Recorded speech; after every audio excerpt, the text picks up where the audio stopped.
Hey, this is my favorite funnel in 2025. In this episode, I'm going to share with you guys how the market is shifting and changing, because it absolutely is. And it's very normal for markets to do that. I'm not the only one talking about this. We're all talking about how there's a big change that's going on inside the sales funnel space. So if you use sales funnels at all in your business, you're going to like what I share in this. Let's dive in. So what is my favorite sales funnel in 2025? And it's not just mine. It is the trend that's happening in the marketplace. And I'm saying this because, when I started 11 years ago, it's funny because I feel like the funnel that is killing it now is the same one that was killing it back then. The kind of like cycle. It was like the kind of funnel I'm about to talk about. And then for the next like 3 or 4 years, it was like webinars. And everyone was all into these webinar funnels. And then after that, it was the event funnel and the challenge funnel. That one was killing it. The VSL funnel, like to get phone calls, that one also goes through different cyclical changes. And there's a different kind. I did a whole YouTube video on this a couple weeks ago, all about my favorite 2-page funnel that books calls. Those change as well. Well, the one that is like doing a killer job, my favorite funnel in 2025, the one I'm having all my clients build, my 7 and 8 figure clients, the one that I feel like I've been in a cave for the last month. You can probably see it in my eyes. Oh, it's all bright out. I'm like squinting because I've been building like crazy. It's a low ticket funnel, right? That's my favorite funnel 2025. I made a version of it that is doing really, really well. I call it a throttle funnel. Let me explain it. So it's 5 pages. Page number 1, what you're doing is you're giving out something free in exchange for just their contact information. It's just getting leads. Things that do really well for these different industries, typically across almost any industry, is some kind of PDF download. If you're in more of a professional industry, then they'll call it a white paper. For this gentleman I was talking to in his kitchen, he sells steel doors. That's his company. He's a construction company. They install steel doors for custom homes. And I was like, yeah, so have like a white paper, have a PDF download that's kind of like a guide. It's something that's free that just literally gets people just to give email addresses. All right, that's page number 1. And it's good because you're building your list with this. Well, after they download it, you want to smoke out the people who are willing to open their wallet. And so what we do on page 2 is we have an offer on there, something that is cheap, something that is, it could be anything from like $2 or $3 or $5 up to like $97, something that's kind of cheap. But all we're trying to do is we're trying to figure out who has like a hot wallet. Like that's what we call it, is it signals an open wallet. Look, they got an open wallet, meaning they're willing to spend money to get faster and better solutions. While on the first page, I'll give something out that's free, and then there's like a paid better version of that thing that's super cheap on page number 2. Page number 3, what's really key about this one is we want to figure out the people who are like the hyper buyers. We want to figure out who is like their money's just burning a hole in their pocket. They're spenders. We're trying to figure out who the actual spenders are. You think about how the flow of this goes. We're going to have a lot of people who take the free thing, quite a bit less that take the cheap thing, way bit less that take the more expensive thing, which is usually, anywhere from $200 to $500, right? That's what the third page is. And that's really important for us to understand, because those are leads that we really should be calling. They're buyers. They're big buyers. They want to go buy more and more stuff, right? And so if they've just bought something, the chance that they're going to go buy something else that's even more expensive, let's say you have a $5 to $15 or even $20 or $50,000 package, those would be the leads that I would call and be like, hey, you bought that thing that was $500. Do you want more help? Right? That's one of the biggest pages is if I can nail page 3 in a funnel, you can scale that funnel with ads like crazy, because now I got a cash engine. Now, page number 4 is the second upsell page. So we have cheap, first upsell, second big upsell. And we'll sell things on these upsell pages that are like $1,000, even $3,000 on the page without talking to someone. I'm trying to get like 2% of people ever to buy that. But it's funny, you compare the numbers I'm talking about now in funnels compared to what people think is good in websites. And then you're like, oh, that's why these guys kill it in funnels. Well, yeah. Page 5 is very, very, very specific as well. It's the order confirmation page, but we don't call it. This is like really important to understand how we're using funnels today. I don't ever like saying the word order complete, or the phrase. I don't like using any kind of language on my order confirmation pages that is loop closing, right? And this is where a lot of people are messing up if they're using some kind of low ticket funnel, is on that last page, don't say anything that is along the lines of thank you, order complete, confirmed, see ya, right? That's kind of what it means. All right, well, we're done here, because it closes the emotional buying loop. And so I want to keep that loop open as long as possible. Although there's nothing left for them to buy in the funnel, emotionally, I need them to stay in the loop open frame of mind. Think about how much work you had to go through to open the buying loop.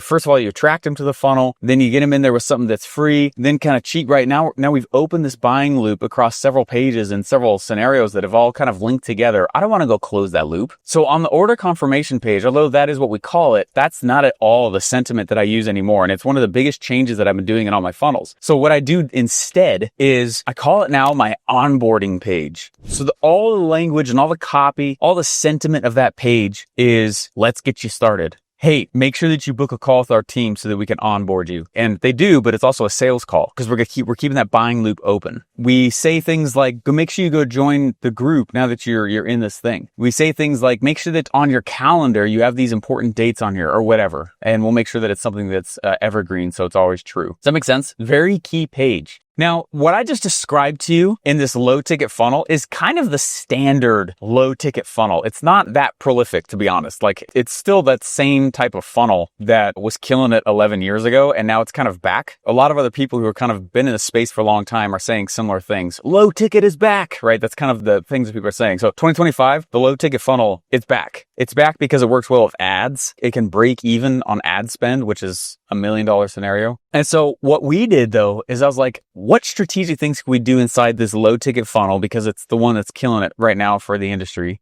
What else can we do to tee up the sale of our other programs? I really don't think any company should have more than like 3 offers. You got one core offer, you got something that's a low ticket subscription, and then you got something that's high ticket. That's it. If you have more offers than that, the market starts to not know what you do. Like, I'm speaking from experience on this, man, and I know why I did it. I went through 34 failures across 5 years before something really worked. That's a lot of failure, So on that 35th one, when it finally worked, and I finally got it, I went through 55 successes in a row. It's like I figured it out, and after 5 years of failure, I was like, oh, that's how you do this. And it was just like, bam, winner, winner, winner, winner, winner. It's just like, I was so excited, to finally have something to work. But I made the mistake of having too many offers. And so I literally had 55 different products live at the same time. The market, after a while, just didn't know what I do.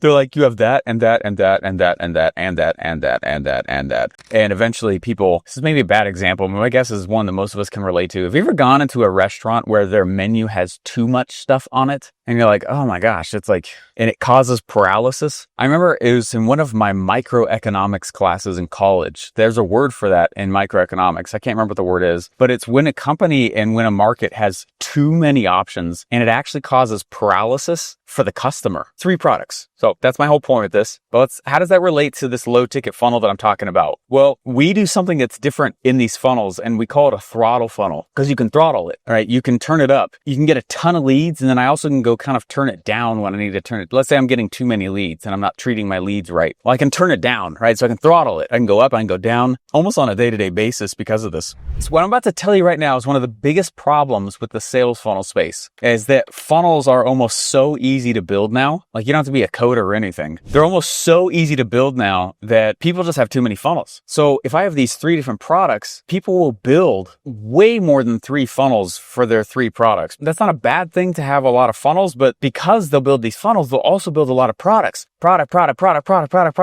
So I looked at this and I was like, how can I sell all 3 of my core products? I'm not talking about upsells and downsells. How can I sell my high ticket product that usually requires a phone call? How can I sell my core offer? How can I sell my low ticket subscription product? All in the same funnel. So what we do is I need every single product in that funnel to be selling a phone call. If I can just get the phone ringing more, that's been the pattern across every 7 to 8 figure business I work with and work for, is everyone needs their phone to ring more, right? Imagine if your phone was ringing. We found that people just need 2 calls a day. I mean, I have one of my friends who closed $100 million on the phone, and I asked him one day, I was like, dude, you've been doing this for so long. How many calls does a company actually need to like make serious money? He was like, it's funny. People ask that. 2.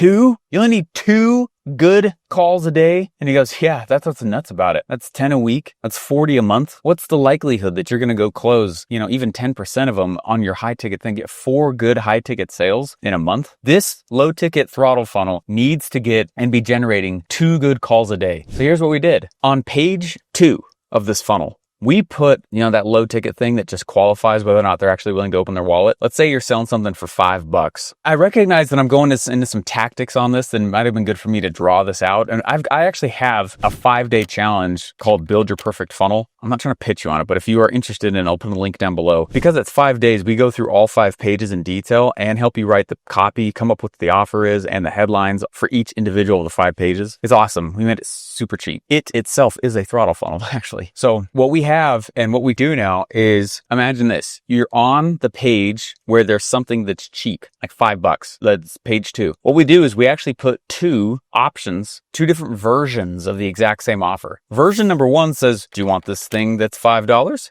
Right below it, we say, do you want the exact same thing for $5, except we'll give you a business discovery call as well. Does that make sense what I just said? That's really, really key what I just said. So imagine if you had like a book, like if you wrote a book. I got a lot of clients that write books. You could put your book and be like, do you want the book for $10? But the second option on the exact same page, the second option says, do you want the book for $10, but get a business discovery strategy call? You'd be shocked. At a minimum, we tend to see about 54% of people will take the option of where they're saying, I'll take the exact same product, but with a phone call. And we found that just because people are saying yes to the call psychologically, they now look for the call. So when they buy that product, all we do is we send them a booking link and we get the phone ringing. Now, not all leads are amazing, but we get the phone ringing. And that's one of the hardest parts people have in business. So like, if I could just get my phone to ring more, I would make more money, right? So this is good if you have salespeople, if you sell something that's a little bit more like mid to high ticket, whatever that number or price means for your industry.